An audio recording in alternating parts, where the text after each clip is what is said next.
얼마 전에 이 도척의 개라고 하는 고사성어 관련해 가지고 좀 공방이 있었죠. 한번 보도록 하겠습니다. 그 발단은 이 진중권 씨가 호칭이 좀 애매하긴 해요. 우리가 호칭을 부를 때는 그 사람에게 가장 성공한 가장 그 높은 걸로 불러주는 걸로 한다라고 우리가 이제 직장 예절 교육 때 배우죠. 그래서 하는데, 그럼 저 같은 경우도 저도 교수했었고 박사이고 대표고 사장이고, 그러면 뭘로 불러줘야 되나? 저도 나 교수라고 불러줘요. 지금도 이제 학교 쪽에 계신 분들은 나 교수라고 불러주시는 분도 계시고, 또는 나 박사라고 부르는 사람도 있고, 뭐 또 나 사장 이렇게 부르는 사람도 있고, 나 회장 뭐 이렇게 호칭이 섞여 있습니다. 여러 가지로. 나 대표라고, 지금 부동산을 하고 있으니까 나 대표라고 많이 이제 동네 분들은 부르시고, 동양학을 하신 분들은 나 박사님이라고 부르고, 이제 학교에 계신 분들은 나 교수님이라고 이렇게 부르는데, 진중권 씨도 이게 보면은 석사죠. 석사고 그래도 교수였으니까 전 동양대 교수라고 항상 불러주는 것 같아요. 그래서 통념적으로 이제 그 가장 높은 호칭을 불러주는다고 보면, 저도 진중권 교수라고 불러드릴게요. 자, 진중권 교수가 이 한 말에서 비롯된 거예요. 뭐냐면 이번에 대선에서 0.73%인가요? 한 24만 표 정도로 졌죠. 물론 역대 최대의 표를 이재명 후보가 받았다고 했는데, 어쨌든 한 표라도 진 건 진 거니까요. 그래서 이제 여기서 진중권 씨가 뭐라고 했냐면, 민주당이 살려면 김어준, 유시민, 얼빠진 인플루언서 정리해야 라고 이렇게 일침을 가했다고 해요. 일침. 그런데 그래서 제가 이제 진중권 교수를 찾아보니까 이게 이분이 지금 정의당 소송이에요. 정의당을 탈당했다. 조국 사태 때 정의당을 탈당했다가 다시 복당을 했죠. 예, 정의당. 그런데 자, 여기서 민주당을 이렇게 걱정해주고 있어요. 자, 같은 진보계열이라고 볼 수 있을까요? 같은 진보계열로 봐서 이 정의당이 민주당을 걱정해주는 걸로 볼 수도 있고요. 그런데 제가 봤을 때는 아니에요. 이게 보면은 그냥 속된 말로 까는 이야기. 그러면 동일하게 잣대를 기준한다면 이 국힘당에도 이렇게 이야기해야죠. 자, 국힘당에도 지금 이 보수 유튜버들 얼마나 많습니까? 가세연부터 시작해가지고 많죠. 그런데 이 굉장히 그 이슈가 되거나 문란이 생길 사회적인 논란거리 될 수 있는 것도 많이 있었죠. 그럼에도 불구하고 여기에 대해서는 침묵을 해요. 아무 말 안 하고 있습니다. 자, 민주당에 대한 진보 측에 대한 애정 때문에 이런 말을 한다고 하면 뭐 이렇게 생각해 볼 만한 이야기겠지만, 그렇지만 이 충고라는 것도 이 팩트가 정확해야죠. 그래서 이 팩트에 기초하지 않는 충고는 저는 그다지 의미가 없다고 보는데요. 일단 이거는 이 정의당의 문제이기도 하고 정의당의 위치에 관한 문제가 될 수도 있을 것 같아요. 이번에 대선 토론 보면서 심상정 후보가 이재명 후보에게는 좀 아마 많은 시청자분들이 느꼈지만 굉장히 냉혹하게 공격을 했어요. 심지어는 제가 티카티카 올려놨지만 답변 시간도 주지 않아요. 질문처럼 해놓고 답변 시간을 주지 않아요. 그리고 질문하지 않았다고 하고 이 토론의 규칙도 잘 지키지 않았습니다. 반면에 윤석열 후보에 대해서는 그다지 그렇게 이재명만큼 공격적이지 않았어요. 여기서 사람들이 의아했죠. 자, 그러면 같은 진보라고 볼 수 있는지, 이제는 좀 이거를 정의당의 입장을 좀 이제는 유권자들이 좀 인식을 했으면 좋겠다라는 생각을 합니다. 그래서 자, 예를 들어서 저도 안철수가 독자 노선을 걸어주길 바랬지만, 안철수 후보가 이 국민의힘하고 합당을 전제로 이렇게 해서 갔죠.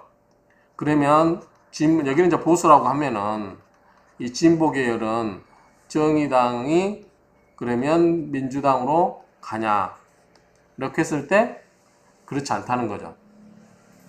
그래서 이 독자 노선 그래서 표 2점 몇 프로인가 2.3%인가 얻었나 심상정 후보가 그러면서 이해는 해요. 왜냐하면 이 선거에 승산 가능성이 없다고 해서 안 나가면 점점 입지가 줄어들 거고 그러면 지방선거에서도 정의당이 계속해서 설립 기반이 이 존재 기반이 없어질 거고 국회의원 선거에서도 없어지고 나중에는 몰락해서 없어질 거죠. 저는 근데 궁극적으로 그렇게 가지 않을까라고 싶어요. 어쨌든 이 상태에서 만약에 심상정 후보가 국민적 자기 정의당의 존재의 부각, 존재라는 그러한 목적의식에 사로잡히지 않고 전체의 국가의 견지에서 어느 쪽이 대통령이 되는 게 좋을까라고 판단을 했을 때 적어도 이 진보 쪽이 됐으면 좋겠다라고 이 심상정 후보가 사퇴를 했더라면 아마 80만 표 정도 되지 않나요? 득표가. 그런데 표차가 24만 표 정도 졌으니까 충분히 합당을 했으면 이기고도 남겠죠. 그런데 민주사회에서 그걸 강요할 수는 없어요. 다만 우리가 바라는 거는 정의당이 과연 무엇을 내세우는가. 그러면 지금 20, 30대라든가 일부 뭐 노동자 계층 이런 게 한다고 하지만 정의당이 존립 기반이 있는가라는 문제에서 근본적으로 이제 생각해 볼 시점이 이른 것 같아요. 정말 정의당이 존재할 필요가 있나? 저는 없다고 봤습니다. 그래서 제가 제3의 정당이 필요할까? 이게 제가 보니까 이게 언제 찍었죠? 2020년 4월 13일 날 찍은 거네요. 2020년 4월 13일이니까 거의 2년 전이죠. 2년 전. 제가 앞으로는 양당 체제로 가는 게 많다. 양당 체제로 가서 책임 있는 정치. 지금 보면은 다수당이 소수의 정당이 많은 것은 뭐냐면 그 사람들이 정당에 머무른 사람들이 정당의 기본 목적이 뭐죠? 자기 권력을 갖고 싶은 거예요. 자기 권력. 그러니까 내가 어느 큰 조직에 들어가면 자기는 하나의 부속금처럼 되고 존재 가치가 없으니까 내가 조그마한 제3의 정당이라도 만들어서 나라는 존재가 부각이 됐으면 좋겠다. 그리고 이제 목표는 크죠. 내가 언젠가 집권 세력이 될 수 있다. 그러나 그거는 현실적으로 불가능한 얘기고요.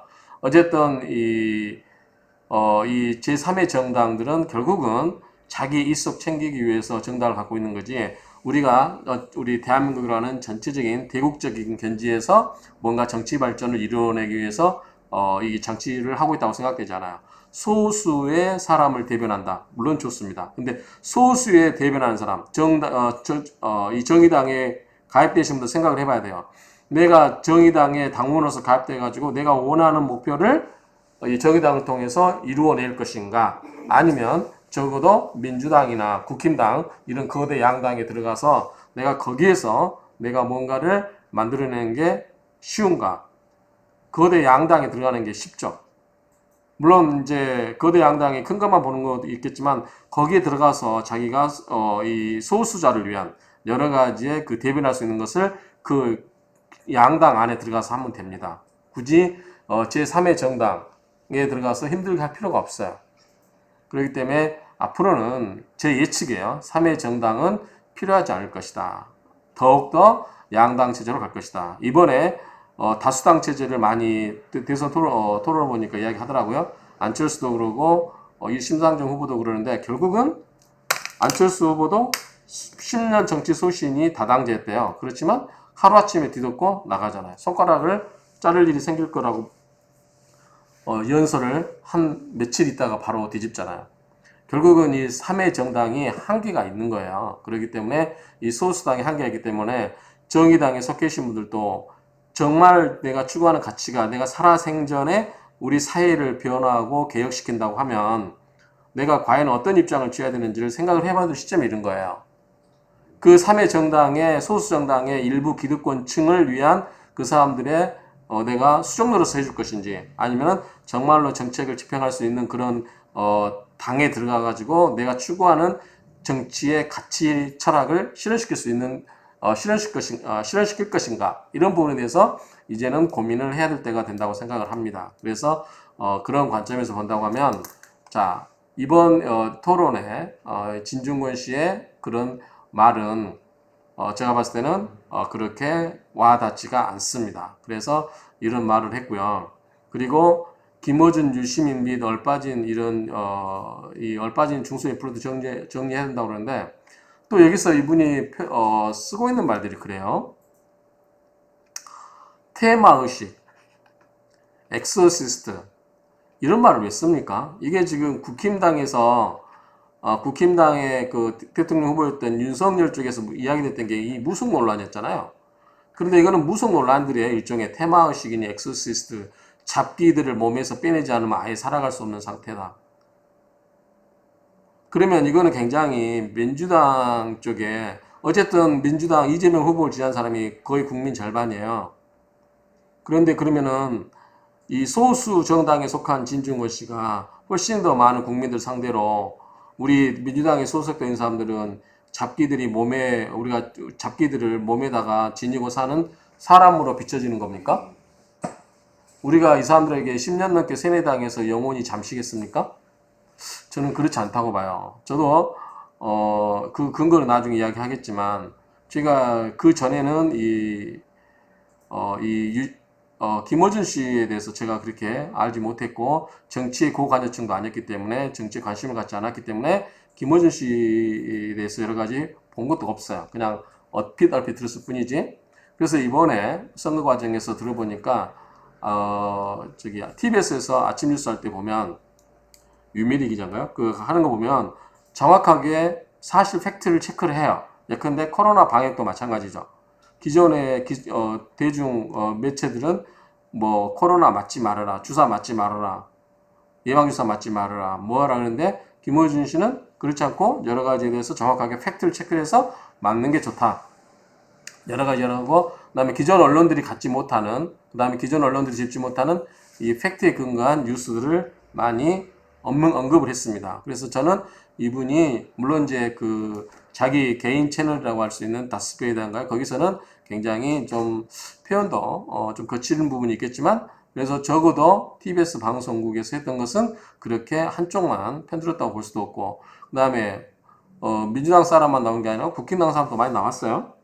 그래서 공정하게 진행하려고 했던 게 보였고 그래서 제가 크게 봤을 때 우리가 이 두 분에 의해서 민주당 지지자들이 테마의식을 거행할 정도로 이분들의 말이 휘둘려 가지고 우리가 잡기가 들어있는 것처럼 이야기하면 안 된다. 또 추미애 장관을 이야기하면서 또 신기가 있나 보다고 하는데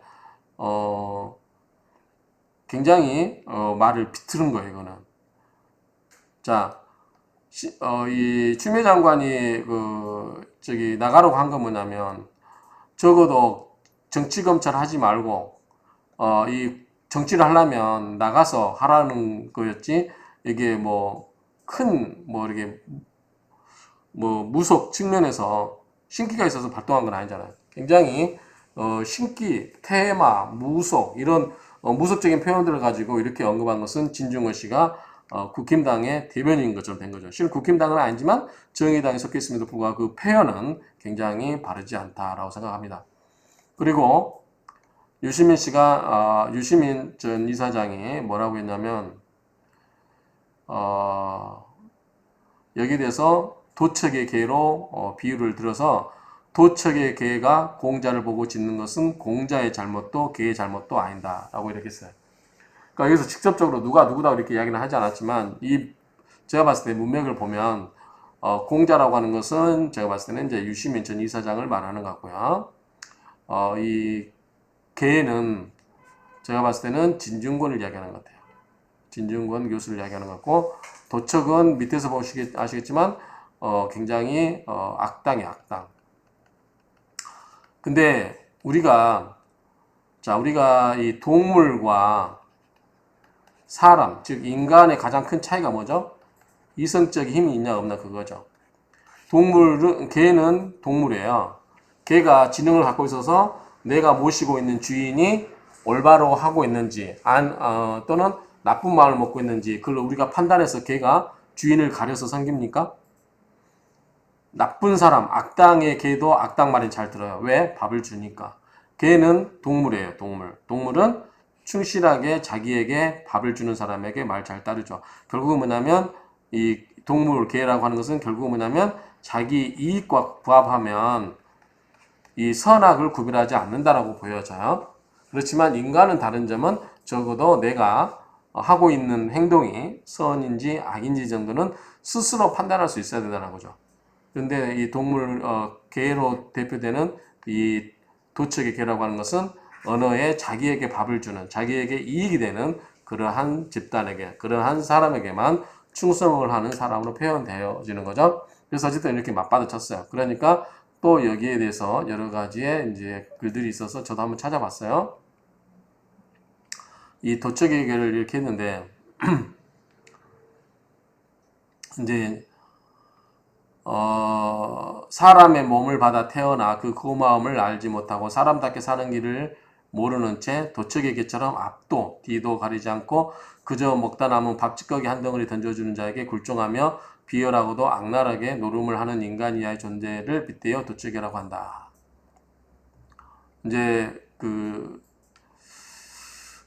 진중권 씨가 이제 진중권 교수가 어느 쪽을 택하느냐라고 했을 때 그런 부분은 이제 추후의 문제인데 이쪽 반대편의 입장에서는 이제 진중권 씨가 이 도척의 개처럼 줏대 없이 이 국힘당 그러한 쪽의 입장에 서서 그냥 진보를 공격하는 민주당을 공격하는 그러한 나팔 연수를 하고요. 나팔을 하고 있다는 거죠. 그렇기 때문에 이 부분도 맞지 않고 이 부분은 진중권 씨를 비하 내지는 깎아내리는 그런 태도로 보이고요. 그리고 이제 이 도척이 어디서 나오는가 봤더니 이 유아예 씨의 동생이래요. 유아예는 굉장히 이 현인이었다고 합니다. 그런데 여기 보면 도척은 부하 9,000명을 거느리고 천안을 횡행했으며 제후들을 공격하고 약탈하여 태산 기슭에서 사람의 간을 회로 썰어 먹었다고 한다. 이렇게 돼 있어요. 그래서 좀 이걸 키워보면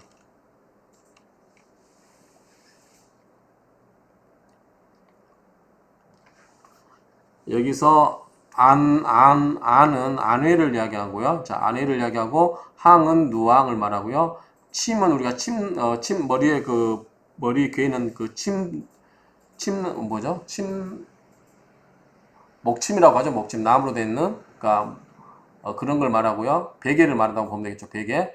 굉은 팔뚝갱자니까 팔뚝을 이렇게 목에다 이렇게 베고 누워 있다는 거죠. 그리고 식 여기는 사라고 되어 있는데 먹을 식자도 되고 먹이사도 되니까 그냥 일담 이게 근데 여기 보니까 도시락으로 되어 있는데 이 담이 대짜리 그 돗자리 막 그런 거거든요. 그러니까 김밥을 쌀 때 대나무로 이렇게 된 이걸로 밥을 넣고 말아가지고 했기 때문에 이걸 김밥이라고 하는지 모르겠지만 도시락이라고 하는지 모르겠지만 아니면 도시락을 옛날에는 대나무로 만들었나 보죠. 어쨌든 이 돗자리 또는 대나무자리 그 점자예요.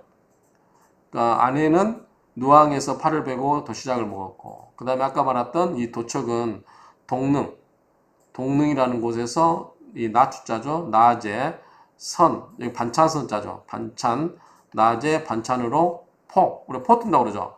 육포 할 때 그 고기를 얇게 썰어가지고 말린 거잖아요. 그 포를 떴어요. 인간, 사람의 간을 가지고 포를 떴다. 포를 뜬 것을 반찬으로 먹었다. 그만큼 이 도척이 잔인했다라는 것을 이야기할 수 있겠죠. 어쨌든 그런 상태고요. 그 다음에 그래서 과연 우리가 이제 여기서 팩트 체크를 해야죠. 팩트일 수는 없지만 사람마다 다 달라요. 이야기가. 자, 여기 보면은 자 이분은 보수 쪽에서 이야기하고 있는 것 같습니다. 보수. 그러니까 이게 지금 다는 안 해요. 이게 어차피 네 편 나눌 수 있는 거니까. 그래서 아예 유시민 전 이사장 같은 경우는 그랬잖아요. 나는 한쪽에서 이야기하겠다. 그 말이 맞죠. 자, 도척에게로 답변한 불경한 유시민한테 이 낙타문이라는 사람분은 이제 여기에 대해서 이렇게 이야기를 합니다. 도척에게는 시가 있으니까 한번 읽어보시면 되고요. 자, 도척의 기회를 빌어서 도척의 개가 공자를 보고 짖는 것은 공자의 잘못도 개의 잘못도 아니다. 유시민 이사장이 이렇게 얘기했죠. 그런데 사달라함도 촉세라고 명예훈장을 받았다는데 그거는 그쪽 시각 같아요. 촉세는 아니고 자, 좀 이따 이해를 도와드리겠습니다. 자, 쭉 한번 읽어보시면 돼요. 근데 이제 이 사람 결론은 뭐냐면 유시민은 소피스트다. 궤변이죠, 궤변. 우리가 이제 그리스 철학을 이야기할 때 소피스트는 궤변론자라고 이야기하죠. 근데 여기서 보면은 궤변과 재주를 가리키는 교사로 배부른 돈과 관심을 쫓으니 그렇다. 이 말도 맞지는 않는 것 같아요. 유시민 전 이사장이 유튜브나 이런 거를 알리려고 했을 때 제가 그 돈을 목적으로 이렇게 했던 건 없는 것 같아요. 다른 보수 유튜버들은 굉장히 이것과 관련돼서 기사도 나왔던 것 같아요. 그 다음에 김어준은 평가할 가치도 없다. 그분 입장에서 이분이 누군가의 낙타문 이분 입장에서 그렇게 이야기할 수 있는 거고요. 진중권은 소크라테스래요. 돈보다 배고픈 진보를 택해 고난의 길을 가고자 하니 그렇다. 돈보다도 배고픈 참 진보를 택해 고난의 길을 가고자 하니 그렇다. 저는 근데 그렇게 안 느껴집니다. 단적인 예로 제 기억에 맞는다면 동양대 그 이사장이 옷을 줬다고 그랬죠. 양복. 물론 이제 개인이 맞춰주니까 굉장히 비싼 고가의 옷이겠죠. 그런데 조국 전 교수는 옷을 받지 않았다고 그랬어요. 왜냐하면 나중에 뇌물이라든가 이게 연결될 수 있기 때문에 청탁에 연결될 수 있기 때문에 뇌물성이 있을 수 있다고 생각해서 받지 않았어요. 그런데 진중권 교수는 제 기억에 의하면 당연하게 받았다고 이야기했어요. 받아놓고 입지 않았다. 그 차이가 있다고 봅니다. 그래서 이 돈보다도 배고픈 참 진보를 택해 고난의 길을 가고자 하니 그렇다. 그래서 정말 그럴까라는 의아심이 저는 들어요.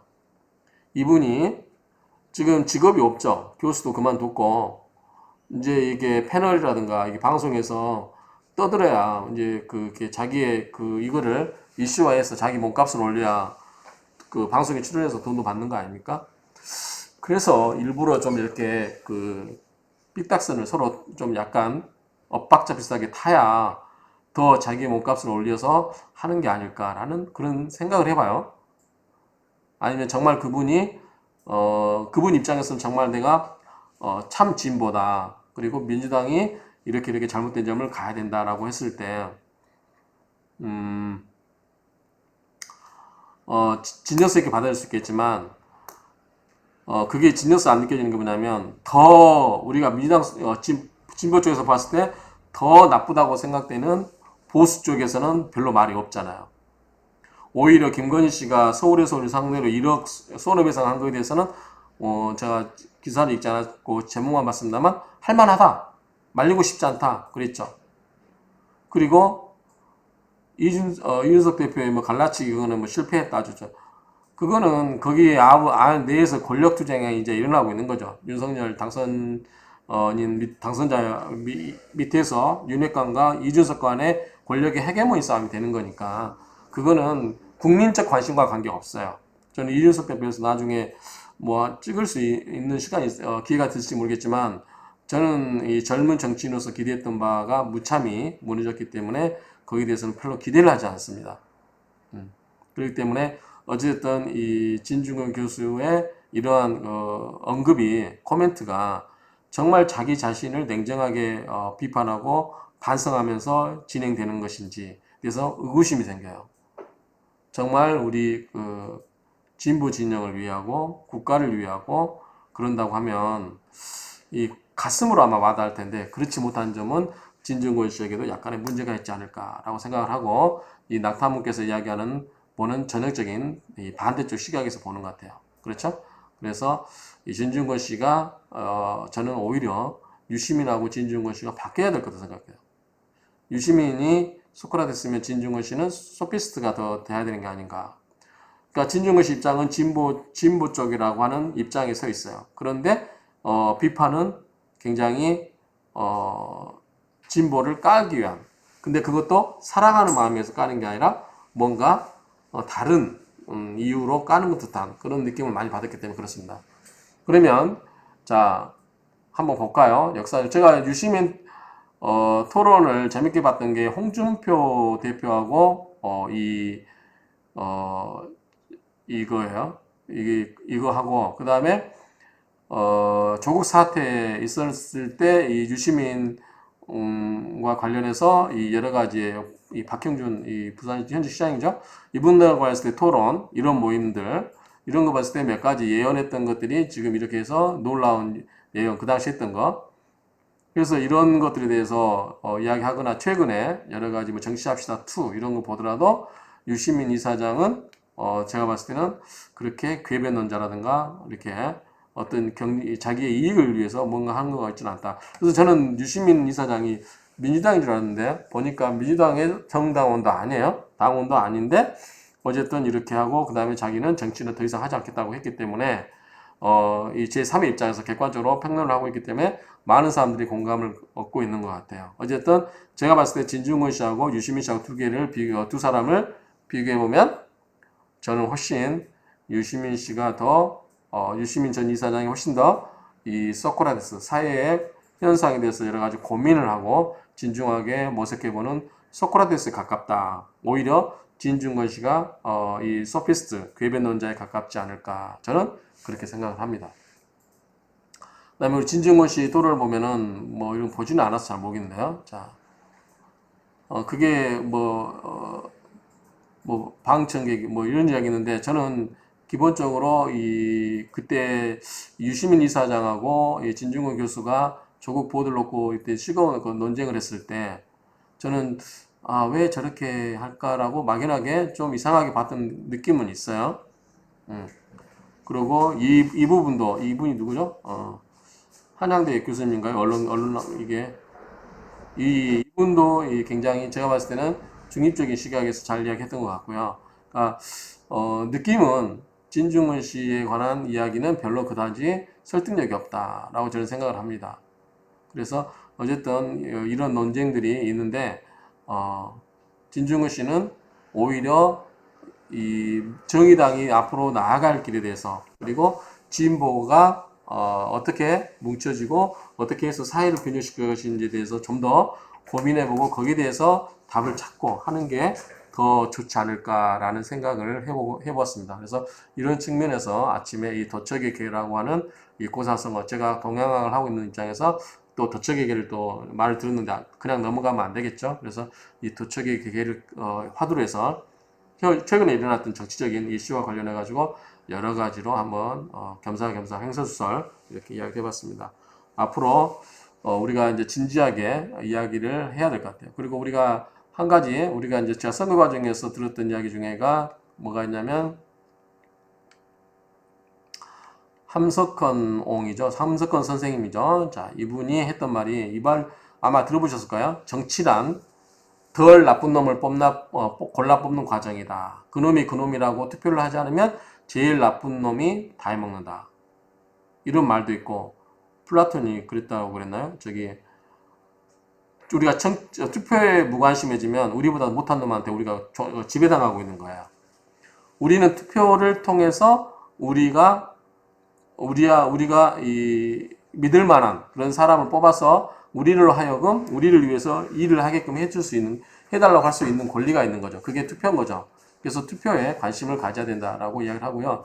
어쨌든 정치라는 것은 이 함석헌 선생님의 말씀은 정치라고 하는 것은 덜 나쁜 놈을 뽑는다는 거죠. 덜 나쁜 놈. 자, 정치인은 기본적으로 이 권력욕이 있으신 분이에요. 권력에 대한 생각이 있기 때문에 어떻게 돼요? 때가 묻어있는 경우가 많이 있습니다. 때 안 묻기 쉽지 않아요. 그렇기 때문에 우리가 이 착한 사람을 뽑는 거 아니에요? 선인을 뽑는 거 아니에요. 그래서 선인 군자를 뽑는 게 아니고 정치는 실생활 관련돼서 우리에게 어떤 사람이 가장 실용적인가 그런 부분을 골라서 해주기 때문에 덜 뽑는 걸 해야지 우리가 덜 나쁜 놈을 뽑는다고 생각해야지 앞으로 우리가 정치 뽑을 때 도덕군자 같은 탈행은 그만했으면 좋겠습니다.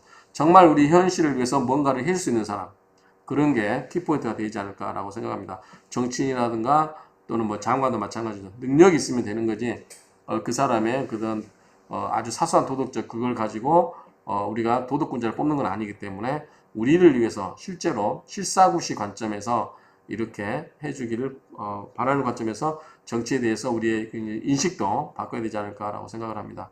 오늘은 이 정도에서 마무리를 하도록 하겠습니다. 감사합니다.